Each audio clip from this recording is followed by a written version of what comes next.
Avatar sir 1 minute sir. Yes. Hi sir, good morning. ఎక్కడో చూసినట్టుంది. అదే సార్, లాస్ట్ టైం మగధ గురించి అడగడానికి డౌట్ ఉంటే అడిగాను కదా. ఎస్. అవును మగధ, నువ్వు సైట్ విజిట్కి వెళ్తానన్నా వెళ్ళావా? వెళ్ళలేదు సార్, కుదరలా. యాక్చువల్గా ఏంటంటే సార్, మనీ చాలా నీడెడ్ సార్. ఓకే. సో నేనేం ఆలోచిస్తానంటే, డబ్బులు ఇప్పుడు పెడితే నాకు నెక్స్ట్ మంత్లో అమ్మేస్తే నాకు కొంచెం ఎక్కువ డబ్బులు వచ్చేలా కావాలి సార్. ఏమైనా అంటే నీ ఉద్దేశం ఇప్పుడు ఇన్వెస్ట్మెంట్ చేసి 1 monthలో నీకు రిటర్న్స్ వచ్చేటట్టుగా ఉండాలి, అంతేనా? అంతే. సరే, నీకు ఒక చిన్న ఎగ్జాంపుల్ చెప్తాను. ఇప్పుడు ఈ రోజున ఒక చిన్న సీడ్ని భూమిలో నాటిన తర్వాత దానికి సంబంధించి నీకు ఫ్రూట్స్ తినాలి అంటే వెంటనే వస్తాయా? రావు సార్. మరి అంటే మీరే చెప్పారు కదా సార్, షార్ట్ స్పాన్లో మీకు హై రిటర్న్స్ వస్తాయి, ఇది అదని. ఇప్పుడు షార్ట్ స్పాన్ అంటే దానికి ఒక మీనింగ్ ఉంటుంది, అంతేగాని షార్ట్ స్పాన్ అంటే 1 month అనేది షార్ట్ స్పాన్ కింద లెక్క రియల్ ఎస్టేట్లో ఇన్వెస్ట్మెంట్ అనేది. మీరు అన్నట్టే గవర్నమెంట్ ఫోకస్ చేస్తుంది, ఇది అది అన్నారు కదా సార్. అంతా అవును, గవర్నమెంట్ ఫోకస్ చేస్తుంది, ఆల్రెడీ ఇన్ఫ్రాస్ట్రక్చర్ డెవలప్ చేస్తుంది, అక్కడ ఫ్యూచర్ సిటీని ఏర్పాటు చేస్తుంది. ఇవన్నీ లాట్ ఆఫ్ ఫ్యాక్టర్స్ మీకు రావడానికి కొద్దిగా టైం టేకింగ్ ఉంటాయి. ఆల్రెడీ ఇప్పుడు స్టార్ట్ అయింది, వర్క్ అంతా స్టార్ట్ అయింది.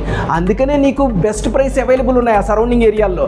ఈ రోజున మోకిల లేదంటే కోకాపేట, గచ్చిబౌలి ఈ సరౌండింగ్ ఏరియాలో ఉన్న రేట్లు ఉన్నాయా? లేవు కదా. జస్ట్ నువ్వు ఎట్లా సీడ్ భూమిలో ఏ విధంగా అయితే ఫ్రూట్స్ కోసం నాటుతున్నావో, ఇప్పుడు నువ్వు ఇన్వెస్ట్మెంట్ చేసేది కూడా జస్ట్ ఇప్పుడు నీకు భూమిలో నాటుతున్నట్టుగానే ట్రీట్ చేసుకో. అప్పుడే నీకేమవుతుంది, best returns over a period. For example, నీకు ఇప్పుడు కొత్తగా జాబ్లో జాయిన్ అయ్యానని చెప్పావు, అంతేనా చెప్పింది లాస్ట్ టైం నువ్వు? అంతే సార్. అదే చెప్పావు, వేరే చెప్పావా? అదే. కొత్తగా జాబ్లో జాయిన్ అయ్యాను, నీ దగ్గర కొంత మనీ ఉంది, ఇన్వెస్ట్మెంట్ చేస్తానన్నావు. Okay, good idea. దట్టు నువ్వు వేరే ఏదైతే స్పెక్యులేటివ్ ఇన్వెస్ట్మెంట్ ఉందో దాని మీద కాకుండా రియల్ ఎస్టేట్ మీద, భూమి మీద ఇన్వెస్ట్మెంట్ చేయడం అనేది నాకైతే బెస్ట్ ఆప్షన్గా అనిపించింది. నువ్వు మంచిగానే ఆలోచిస్తున్నావు, కానీ నువ్వు ఏదైతే అనుకుంటున్నావో వెంటనే రిటర్న్స్ రావాలి అనేది మటుకు సాధ్యపడదు. ఎప్పుడైనా సరే ఒక విత్తనం కనుక నాటితే ఓవర్ ఏ పీరియడ్ వెయిట్ చేస్తేనే మనం ఫ్రూట్స్ తినగలుగుతాం. అదేవిధంగా రియల్ ఎస్టేట్లో కూడా అంతే. ఈ రోజున బెస్ట్ ప్రైస్ ఉన్నప్పుడు, ఎఫోర్డబుల్ ప్రైస్ ఉన్నప్పుడు ఇన్వెస్ట్మెంట్ చేస్తే గవర్నమెంట్ ఈ చెట్టు ఎలా ఎదుగుతుందో అదేవిధంగా ఇన్ఫ్రాస్ట్రక్చర్ డెవలప్మెంట్ చేసేసి రోడ్లు, డ్రైనేజీ, ఎలక్ట్రిసిటీ, అక్కడ ఒక సిటీ కనుక ఫామ్ అయిందనుకో, ఆటోమేటిక్గా నీకు వచ్చే రిటర్న్స్ కూడా ఓవర్ ఏ పీరియడ్ మంచి రిటర్న్స్ వస్తాయి. ఈ రోజు నువ్వు ఇన్వెస్ట్మెంట్ చేసావు అంటే, నువ్వు కొత్తగా జాబ్లో జాయిన్ అయిన తర్వాత నీకు ఎగ్జాంపుల్ తీసుకుంటే, నీ రిటైర్మెంట్ టైంకి నువ్వు ఎటువంటి ఇన్వెస్ట్మెంట్ చేసినా, ఎటువంటి సేవింగ్ చేసినా రానన్ని రిటర్న్స్ నీకు ఈ రియల్ ఎస్టేట్లో ల్యాండ్ మీద ఇన్వెస్ట్మెంట్ చేసిన దాని మీద వస్తాయి. సరే సార్, మీరు చెప్పినట్టు మరి ఇప్పుడు ఎన్ని సంవత్సరాల దాకా ఆగాలని నేను? నీకు ఎగ్జాంపుల్ చెప్పాలి అంటే, ఫర్ ఎగ్జాంపుల్ నువ్వు ఒక 1 year ఆగావు అనుకో, నీకు బ్యాంక్ రేట్ ఆఫ్ ఇంట్రెస్ట్ ఎంత ఉంది? 5%, 6% ఉంది. అదేవిధంగా నువ్వు ఓవర్ ఏ పీరియడ్ కంటిన్యూ చేసావనుకో, 2 yearsకి వచ్చేసరికి దాని రేట్ ఆఫ్ ఇంట్రెస్ట్లు ఏ విధంగా అయితే మారుతాయో సేమ్ అదే విధంగా ఎట్లా క్యూములేటివ్ అవుతాయో రియల్ ఎస్టేట్లో కూడా అదే విధంగా నీకు క్యూములేటివ్ అవుతుంది. యాన్యువల్గా వచ్చేటటువంటి గ్రోత్ ఏదైతే ఉందో, టైం ఫ్రేమ్ పెరిగే కొద్దీ ఆటోమేటిక్గా నీకు మంచి రిటర్న్స్ వస్తాయి. 5 years తర్వాత ఒక రకంగా ఉంటుంది, 10 years తర్వాత ఒక రకంగా ఉంటుంది. అదేవిధంగా 20 years అంటే లాంగ్ టర్మ్ కనుక రియల్ ఎస్టేట్లో కనుక ఇన్వెస్ట్మెంట్ చేస్తే ఖచ్చితంగా నీకు మంచి రిటర్న్స్ రావడానికి ఎక్కువ అవకాశాలు ఉంటాయి. నీకు చిన్న ఎగ్జాంపుల్ కూడా చెప్తాను. మా కొలీగు నేను కలిసి పనిచేస్తున్నాం, అతనికి జరిగినటువంటి లైఫ్ ఎక్స్పీరియన్స్ ఒకటి చెప్పాడు. అతను మాచర్లలో ఉండేవాడు, అప్పట్లో బిజినెస్ చేసేవాడు, ఈ జాబ్లోకి రాకముందు బిజినెస్ చేసేవాడు. అక్కడ అతను ఒక చిన్న ల్యాండ్ని బై చేయడం జరిగింది, 8 సెంట్లు. అతను సెంట్ వచ్చేసరికి ఒక అతను 1200 రూపాయలకి once upon A time by చేశాడు. 10 years స్పాన్లో అతను ఏ రిటర్న్ రాలేదు, నాకు వచ్చిన రిటర్న్ ఇంతే అనుకొని కరెక్ట్గా 1800కి ఇతనికి అమ్మాడు. ఓకే, 10 yearsలో అతను నాకు 1800కి అమ్మాడు, 1200కి కొని అనే ఉద్దేశంతో అతను ఏం చేశాడు, ఓవర్ ఏ పీరియడ్ అంటే ఒక 2 to 3 yearsలో ఆయన కొన్నటువంటి సెంటు అంటే 48 గజాలు, సెంటు ధర వచ్చేసరికి 1800 నుంచి 10,000కి వెళ్ళింది. అబ్బా, ఇన్ని రెట్లు వచ్చింది నాకు అని చెప్పేసి ఆ 10,000 రూపాయలకి అతను అమ్మేయడం జరిగింది. ఒక్కసారి అమ్మిన తర్వాత అతను వేరే వాళ్ళ హ్యాండ్స్లోకి వెళ్ళింది. అతను కరెక్ట్గా 5 years స్పాన్లో 10,000కి ఏదైతే సెంటు కొన్నాడో 3 లక్షలకు అమ్మాడు. ఫ్రెండ్స్ చూసారా, 10 సంవత్సరాలు పేషెన్సీతో ఉండి 1200కు కొన్న అతను 1800కి అమ్మాడు. దాని తర్వాత 2 to 3 yearsలో 1800 పెట్టి కొన్న అతను 10,000కి అమ్మాడు. 10,000 30 రెట్లయింది. ల్యాండ్ మీద ఇన్వెస్ట్మెంట్ ఎప్పుడైనా అలాగే ఉంటుంది. ఒక్కసారి అట్లా స్టాగ్నెంట్గా ఉన్నటువంటి గ్రాఫ్ ఒకేసారి మూమెంట్ వస్తుంది. పేషెన్సీ లేక ఎవరైతే మూమెంట్ వచ్చే టైంలో ఎగ్జిట్ అవుతారో వాళ్ళు హ్యూజ్ రిటర్న్స్ని పొందలేరు. ఫ్రెండ్స్, ఎవరైతే పేషెన్సీగా ఉన్నారో వాళ్ళే హయ్యెస్ట్ రిటర్న్స్ పొందగలుగుతారు రియల్ ఎస్టేట్లో. సో ఫ్రెండ్స్, నీకు ఇంకొక విషయాన్ని కూడా చెప్తున్నాను. అంటే దీని అర్థం ఏమైంది, నీకు ఏమర్థమైంది దీనిలో అంటే, లాంగ్ టర్మ్ విజన్తో ఎవరైతే ఇన్వెస్ట్మెంట్ చేస్తారో వాళ్ళు మటుకు ఖచ్చితంగా మంచి రిటర్న్స్ తీసుకోవడానికి ఎక్కువ అవకాశం ఉంటుంది. అతను చూసారా, 1200 కొన్న అతను కరెక్ట్గా 7-8 సంవత్సరాల్లో 3 లక్షలకి వెళ్ళడం అంటే అసలు ఊహించు, ఏమన్నా అసలు సంబంధం ఉందా? 1200 రూపాయలు పెట్టుకొని 1800 అమ్మేసి అతను ఎంత బాధపడి ఉంటాడు. ఇతను 1800 పెట్టుకున్న అతను మనకి 10,000 అయిందని చెప్పేసి ఈయన హ్యాపీ ఫీల్ అయ్యి ఉంటాడు. కానీ తర్వాత అక్కడ పెరిగిన రేట్లను దృష్టిలో పెట్టుకొని తను కూడా ఎంతో లాస్ అయ్యాడని చెప్పి ఫీల్ అవుతాడు. సో ఎప్పుడైనా సరే లాంగ్ టర్మ్ విజన్తో కనుక ఇన్వెస్ట్మెంట్ చేస్తే మంచి రిటర్న్స్ వస్తాయి. నువ్వు చెప్పావు చూసావా, ఈ నెల ఇప్పుడు ఇన్వెస్ట్మెంట్ చేసి నెలలో నేను తీసుకోవచ్చా అని, అది ఎప్పటికీ సాధ్యం కాదు. ఎప్పుడైనా సరే ఒక విజన్తో మనం కొద్దిగా పీరియడ్ వెయిట్ చేయగలిగితే మటుకు రియల్ ఎస్టేట్లో పేషెన్సీతో ఉన్న వాళ్ళకి ఎప్పుడైనా సరే బెస్ట్ రిటర్న్స్ వస్తాయి. సార్, ఇప్పుడు యాక్చువల్గా మా ఫ్రెండ్ కూడా ఇన్వెస్ట్ చేద్దాం అంటున్నాడు. ఓకే. సో మేమిద్దరం ఇలా అనుకున్నాం అనమాట. ఇద్దరం కలిసి వెంటనే బై చేసి మళ్ళీ వెంటనే సేల్ చేసేద్దాం అన్నట్టు. అయితే వచ్చిన ప్రాబ్లం ఏంటంటే మా ఫ్రెండ్కి అంత బడ్జెట్ లేదనమాట. ఓకే. సో లాస్ట్ టైం మీరు చెప్పినట్టు మగధా ప్రాజెక్టు, మరి అది తీసుకోవాలంటే లోన్ ఏమైనా మనకు? యాక్చువల్గా మగధా ప్రాజెక్ట్లో ప్రజెంట్ ఎస్ బ్యాంక్ వాళ్ళు లోన్ ఇస్తున్నారు. ఈ ప్రాజెక్ట్ కూడా అప్రూవ్డ్ ప్రాజెక్ట్. ఎస్ బ్యాంక్ వాళ్ళు అంతా స్క్రూటినీ చేసి 2 months పాటు లింక్ డాక్యుమెంట్లు అవన్నీ వెరిఫై చేసి ఏదైతే అప్రూవల్స్ ఉన్నాయో DTCP కానీ రెరా అప్రూవల్ కానీ ఇవన్నీ చెక్ చేసుకున్న తర్వాత వాళ్ళు ఒక లీగల్ ఒపీనియన్ తీసుకొని ఈచ్ అండ్ ఎవ్రీ డాక్యుమెంట్ పహానీలను ఉంటాయి. ఈ డాక్యుమెంట్లతో పాటు లింక్ డాక్యుమెంట్లతో పాటు పహానీలు ఉంటాయి. అవన్నీ కూడా ప్రాపర్గా వాళ్ళు వెరిఫికేషన్ చేసుకొని ఓకే, ఇండో ఖతార్ వారి మగధా ప్రాజెక్ట్కి మనం ఎస్ బ్యాంక్ వాళ్ళం లోన్లు ఇవ్వచ్చు అని ఒక లెటర్ అనేది రిలీజ్ చేయడం జరిగింది. అదే ప్రాజెక్ట్ అప్రూవల్ లెటర్. సో ఆ కాపీ మన దగ్గర ఉంది ఇండో ఖతార్ వారి మగధా ప్రాజెక్ట్కి. సో నువ్వు ఖచ్చితంగా మీ ఫ్రెండ్ అతని ఇన్కమ్ ప్రూఫ్, అతని ఆధారు, పాన్ కాపీలు ఇవన్నీ కనుక సబ్మిట్ చేస్తే మేము బ్యాంక్ అథారిటీ వాళ్ళకి పంపిస్తాం. దానికి పర్ స్క్వేర్ యార్డు దగ్గరగా 11,000 దాకా మీకు లోన్ రావడానికి కూడా అవకాశాలు ఉన్నాయి.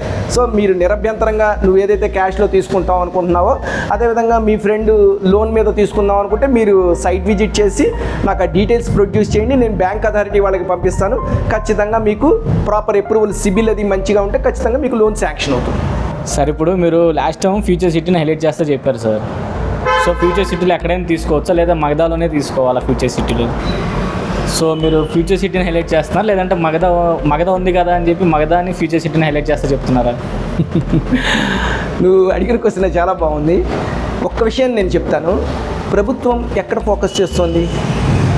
ఫ్యూచర్ సిటీ అని ఫోకస్ చేస్తుంది. ప్రభుత్వంతో పాటు ప్రభుత్వ యంత్రాంగం అంతా కూడా ఫ్యూచర్ సిటీ వైపే పరుగులు పెడుతోంది. ప్రతిరోజు ఒక న్యూస్ వస్తుంది, ఫ్యూచర్ సిటీలో ఆ డెవలప్మెంట్ జరుగుతుంది, ఫ్యూచర్ సిటీలో ఈ డెవలప్మెంట్ జరుగుతుందని.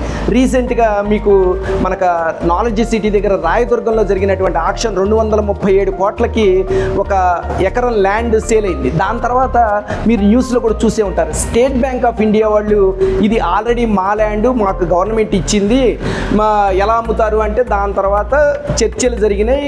స్టేట్ బ్యాంక్ ఆఫ్ ఇండియా వాళ్ళకి వాళ్ళు కూడా వాళ్ళ ఏదైతే కంప్లైంట్ ఉందో వాళ్ళది విత్డ్రా చేసుకోవడం జరిగింది. వాళ్ళకి ల్యాండ్ని వేరే ప్లేస్లో ఎలకేట్ చేయడం జరిగింది. అదేవిధంగా ప్రభుత్వం వీళ్ళ ల్యాండ్ వేరే ప్లేస్లో ఎలకేట్ చేయడమే కాకుండా ఇంకా వీళ్ళ state bank of India expansion కోసం ఫ్యూచర్ సిటీలో కూడా మేము ల్యాండ్ స్టేట్ బ్యాంక్ ఆఫ్ ఇండియాకి ఇస్తున్నామని చెప్పి క్లియర్గా చెప్పారు. సో మనం ఇవన్నిటినీ కనుక కీప్ ఇన్ మైండ్లో ఉంచుకుంటే ఎవ్రీడే ఒక అనౌన్స్మెంట్, ఫ్యూచర్ సిటీలో ఫలానాది రాబోతోంది, ఫ్యూచర్ సిటీలో కొత్తగా ఈ కంపెనీకి ల్యాండ్ అలకేట్ చేస్తున్నారు. ప్రతిరోజు మనం న్యూస్లో చూస్తూనే ఉన్నాం. Already existing future city development authority building కూడా ఓపెన్ అయిపోయింది. అక్కడ యాక్టివిటీస్ అన్నీ స్టార్ట్ అయిపోయినాయి. 765 చదరపు కిలోమీటర్ల విస్తీర్ణంలో ఫ్యూచర్ సిటీ ఎక్స్పాండ్ అయ్యి ఉంది. అక్కడ 56 విలేజ్లు, 7 మండలాలకు సంబంధించి అన్నిటికీ సంబంధించినటువంటి అప్రూవల్స్ అన్నీ ఫ్యూచర్ సిటీ డెవలప్మెంట్ అథారిటీనే ఈ రోజున ఇవ్వడానికి రంగం సిద్ధమైపోయింది. ఆల్రెడీ యాక్టివిటీస్ అక్కడ స్టార్ట్ అయినాయి. అవే కాకుండా వేరేవి నేను ప్రతిసారి చెప్తున్నట్టుగా సింగరేణి కాలరీస్ వాళ్ళ హెడ్ ఆఫీస్ అని, స్కిల్ డెవలప్మెంట్ యూనివర్సిటీ అని, మనకి అమెజాన్ డేటా సెంటర్ కూడా వాళ్ళు ఎక్స్పాన్షన్ చేసుకోవడానికి అక్కడ ల్యాండ్ ఎలకేట్ చేస్తున్నారు.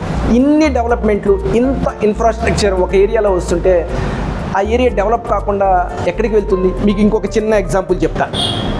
గవర్నమెంటు మోకిల సరౌండింగ్ ఏరియాల్లో ఇన్ఫ్రాస్ట్రక్చర్ అంటే మౌలిక వస్తువుల్ని డెవలప్ చేసి ఒక మంచి రోడ్లను వేయడం జరిగింది. అక్కడ ఒక్కసారి మోకిలాలో ఆ రోడ్డు వేసిన తర్వాత అక్కడ ఉన్నటువంటి ఎకరం ధర హఠాత్తుగా 10 రెట్లకు పెరిగింది. ఆ రోడ్డుకి అటువైపు ఇటువైపు ఒక దగ్గరగా ఒక 70-80 కిలోమీటర్ల మేర రియల్ ఎస్టేట్ వ్యాపారం ఊపందుకుంది. అక్కడ ఎన్ని వెంచర్లు వెలిసినాయి అంటే, ఎగ్జాంపుల్గా చెప్పాలంటే, ఒక 1000 కోట్ల రూపాయలు పెట్టి రోడ్డు వేస్తే 1000 కోట్ల రూపాయల రెవెన్యూ స్టాంప్ డ్యూటీ కింద గవర్నమెంట్కి వచ్చింది. అదే కాకుండా జిఎస్టీ, అదర్ ట్యాక్సెస్ ఇవన్నీ కలుపుకుంటే గవర్నమెంట్ పెట్టినటువంటి ఇన్ఫ్రాస్ట్రక్చర్కి ఎన్ని రెట్ల బిజినెస్ జరిగిందో ఊహించండి. అంటే ఒకసారి మౌలిక వసతులని ప్రభుత్వం ఏర్పాటు చేసింది అంటే ఆ సరౌండింగ్ ఏరియాలో హయ్యెస్ట్ వ్యాపారం జరిగేది రియల్ ఎస్టేట్ వ్యాపారమే. సో ఇప్పుడు ప్రస్తుతం ఫ్యూచర్ సిటీ సరౌండింగ్ ఏరియాల్లో గవర్నమెంట్ ఫోకస్ చేసి అన్ని రకాల ఫెసిలిటీస్, ఎలక్ట్రిసిటీ కావచ్చు, అండర్ గ్రౌండ్ డ్రైనేజ్ కావచ్చు, ఇప్పుడు రీసెంట్గా మీరు న్యూస్లో కూడా చూసుంటారు, ఫ్యూచర్ సిటీకి శుద్ధి చేసిన నీరుని మేము ఏర్పాటు చేస్తున్నాము, ఇన్ని టీఎంసీలు ఏర్పాటు చేస్తున్నామని చెప్పి చెప్పడం కూడా జరిగింది. సో ఇంత ఇన్ఫ్రాస్ట్రక్చర్ని ఏర్పాటు చేసి అక్కడ జనాలు నివసించడానికి కావాల్సినటువంటి వాటర్ని, ఎలక్ట్రిసిటీని, డ్రైనేజ్ సిస్టమ్ని అరేంజ్ చేస్తున్నప్పుడు ఆ ఏరియాలో ల్యాండ్ ఎవరైతే బై చేస్తారో వాళ్ళవి రేట్లు ఎందుకు పెరగవు?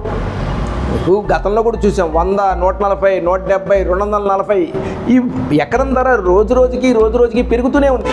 ఇంకా హైదరాబాద్కి విపరీతంగా గ్రోత్ అవడానికి స్కోప్ చాలా ఉంది. ఎందుకంటే మనం ఢిల్లీని తీసుకోండి, బాంబే తీసుకోండి, చెన్నై తీసుకోండి, కలకటా తీసుకోండి, ఈ స్టేట్ క్యాపిటల్తో కనుక కంపారిజన్ చేస్తే అక్కడ ఏ విధంగా అయితే గ్రోత్ వచ్చిందో అంత గ్రోత్ ఇంకా మన హైదరాబాద్కి రాలా.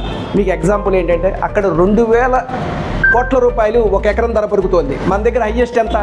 100 కోట్లు కోకాపేటలో పలికిందంటే, అమ్మో 100 కోట్ల రూపాయలు కోకాపేటలో ఉందా అన్నారు. కానీ ఈ రోజున 237 కోట్ల రూపాయలకి పలికింది. అంటే దీని అర్థం ఏంటి? ఇంకా లాట్ ఆఫ్ గ్యాప్ ఉంది. మనకి బాంబేలో 2000 కోట్లు ఎకరం కొనాలంటే 2000 కోట్లు ఆక్షన్లో. ఎంత గ్యాప్ ఉంది అంటే ఇంకా మనది గ్రోత్ అవ్వడానికి స్కోప్ ఉంది. అంటే కమింగ్ డేస్లో ఈ రోజున 100 కోట్లు అంటే నథింగ్. 100 కోట్లు అంటే నథింగ్. ఆ నథింగ్ ఎక్కడి దాకా వెళ్ళిపోయింది? ఇప్పుడు 237 కోట్లు, 240 కోట్ల దాకా వెళ్ళింది. సో రానున్న రోజుల్లో ఎకరం ధర 1000 కోట్లకి వెళ్ళొచ్చు, 1500 కోట్లకి వెళ్ళొచ్చు, ఎవ్వరూ చెప్పలేరు. సో ఈ రోజున మీరు కొన్నటువంటి ఈ ప్లాట్ ధర, నువ్వు అన్నావు చూసావా, ఫ్యూచర్ సిటీ ఎక్కడైనా తీసుకోవచ్చా, మగధాలను ఎందుకు కొనాలని? ఎక్కడైతే ఇన్ఫ్రాస్ట్రక్చర్ ఫెసిలిటీస్ కరెక్ట్గా ఉండి, కనెక్టివిటీ కరెక్ట్గా ఉండి, లొకేషన్ కరెక్ట్గా ఉండి, ప్రైస్ జెన్యూన్గా ఉంటే అలాంటి ప్రాజెక్టులో ఇన్వెస్ట్మెంట్ చేస్తే నీకు షార్ట్ టర్మ్లోనే ఎక్కువ రిటర్న్స్ రావడానికి అవకాశం ఉంటుంది. వేరే ప్రాజెక్టులో ఇన్వెస్ట్మెంట్ చేసావు, అక్కడ ఫెసిలిటీస్ అంత ఇదిగా లేవు, చూడటానికి బాగోదు, దూరంగా ఉంది, అక్కడ నీకు ఎక్కడి నుంచి వస్తాయి రిటర్న్స్?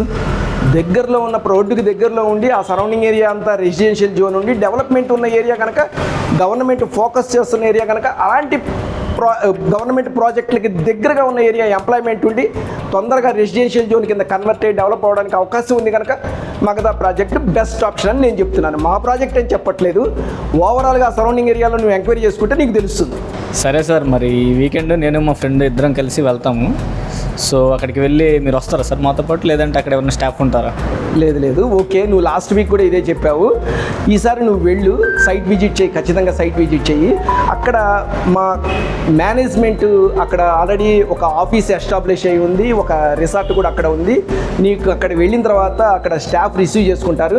మాకు ఎవరైతే మార్కెటింగ్ మేనేజర్ ఉన్నారో వాళ్ళని మీకు మొత్తం ప్రాజెక్ట్ అంతా చూపించి మొత్తం ఎక్స్ప్లెయిన్ చేస్తారు. డ్రైనేజ్ సిస్టమ్ ఎట్లా కంప్లీట్ అయ్యి ఉంది, బీటీ రోడ్స్ ఏ విధంగా ఉన్నాయి, కర్బింగ్ స్టోన్ ఏ విధంగా విధంగా వేశారు, మీకు ఓన్లీ రోడ్ లైటమే కాకుండా థర్మోప్లాస్ట్ లైన్స్ ఏ విధంగా గీశారు, మీకు స్టడ్స్ ఏ విధంగా పెట్టారు, వాటర్ ట్యాంక్ లెవెల్ ఏంటి, దాని కెపాసిటీ ఏంటి, పార్క్లో డెవలప్మెంట్లు ఏం జరుగుతున్నాయి, నార్మల్ డిటీసీపీ ఎమ్యూనిటీస్తో పాటుగా ఎడిషనల్గా మేము ఏమేమి ఎమ్యూనిటీస్ ఇస్తున్నాం, ఇప్పుడు శివోహల్ థీమ్ పార్క్ అనేది కూడా అక్కడ ప్రొవైడ్ చేస్తున్నాం. ఇలాంటివన్నీ కూడా మా మేనేజర్ మీకు ఎక్స్ప్లెయిన్ చేస్తాడు. అదేవిధంగా మీకు ప్రాజెక్ట్లో అవైలబుల్ ఉన్నటువంటి మ్యాప్ను కూడా మీకు చూపిస్తాడు. దాన్ని బట్టి మీరు చూజ్ చేసుకొని ప్లాట్ తీసుకోవచ్చు. సరే సార్, మరి వెళ్ళే ముందు మీకు ఒకసారి అప్డేట్ ఇస్తాం. ఓకే, మీరు వెళ్ళేటప్పుడు నాకు ఇన్ఫర్మేషన్ ఇవ్వండి. నేను సైట్లో మా మేనేజర్ ఏదైతే ఉన్నారో మీకు ప్రాజెక్ట్ అంతా చూపించడానికి వాళ్ళకి నేను ఇన్ఫర్మేషన్ ఇస్తాను. మీరు అక్కడికి వెళ్ళిన తర్వాత మీకు ఏదైనా డౌట్ ఉంటే నా మొబైల్ నెంబర్ నేను మీకు షేర్ చేస్తాను, మీరు నాకు కాల్ చేయొచ్చు. Okay sir, thank you sir, bye. Okay, bye.